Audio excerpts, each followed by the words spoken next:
This was B class number 4. We did Apple Jacks. Apple Jacks today. So Apple Jacks look like this. 8 and 1, 2, 3, 4, 5, 6, 7. I showed you 2 different ways to do it. Kick, step, step, step, step, step, step, step, step, or kick, step, flat foot. 2, 3, 4, 5, 6, 7. Pick away, doesn't matter. The feeling is the same, that we are facing one way and then the other with a little pivot either in your toe or in your heels.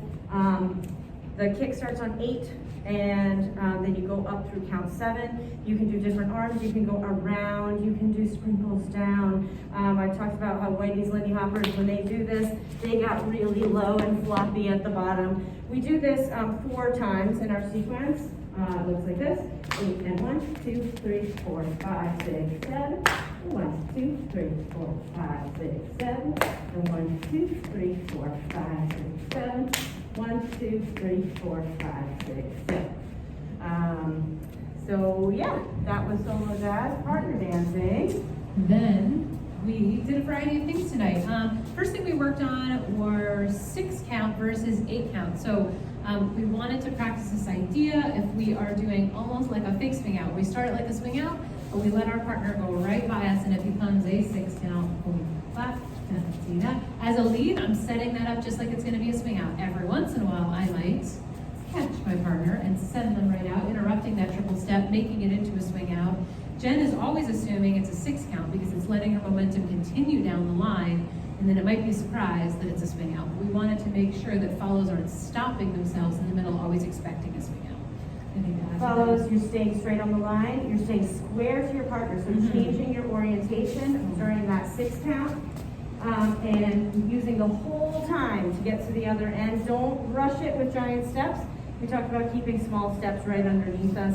And then your left arm, you can just keep it like hanging down at your side with a bend in the elbow. If it turns out to be a swing out, no problem. You don't have to reach for the shoulder. Sometimes follows get into this habit of the claw. That's what Ray calls it. He calls it the claw. Because follows like are reaching in because they assume it's going to be a swing out when it might not always be a swing out. Then we introduced something called the Texas Tommy. It looks like this. 1, 2, 3, and 4, 5, 6, 7, 8. It's basically just an outside turn with a little different hand hold. So nice and slow. 1, 2, 3, and 4. Right here, we talked about, maybe I'll have to go back to the camera for this.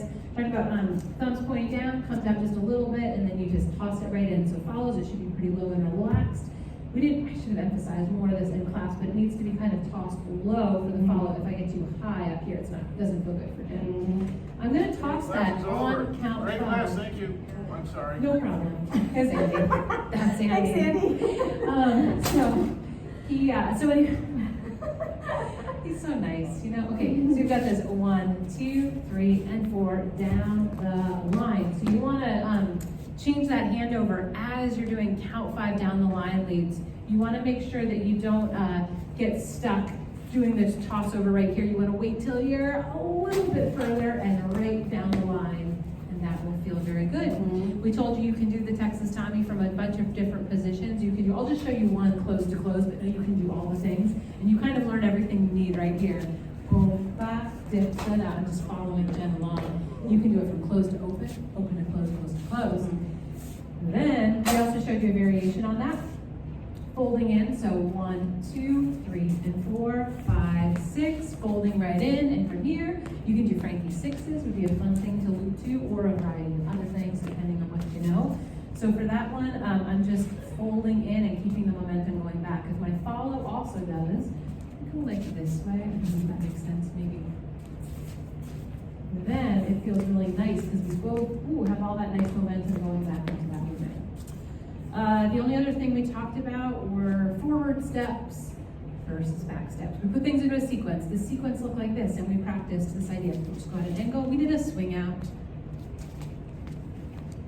We did a Texas Tommy, where I bring her forward. After the Texas Tommy, it feels nice for her to take a rock step. And then we did a Lindy circle, where I asked her to come forward. So we talked about leads. You really have to set yourself up from the pass by, clearly a rock step, easy. I need to set my own body up, so if I want Jen to come forward, I need to be in a position where I can ask her to come forward with my center and she'll want to come. If I don't set myself up there and I stay too close to Jen, she's not going to want to do a forward step, she's going to want to step back. So you really have to position yourself here, woo, into that Lindy circle. So that's a lot of the forward and back steps is follows following the momentum and leads setting themselves up to do one or the other. Is that enough? Yeah. Good job, you you guys. You did a guys. lot of things.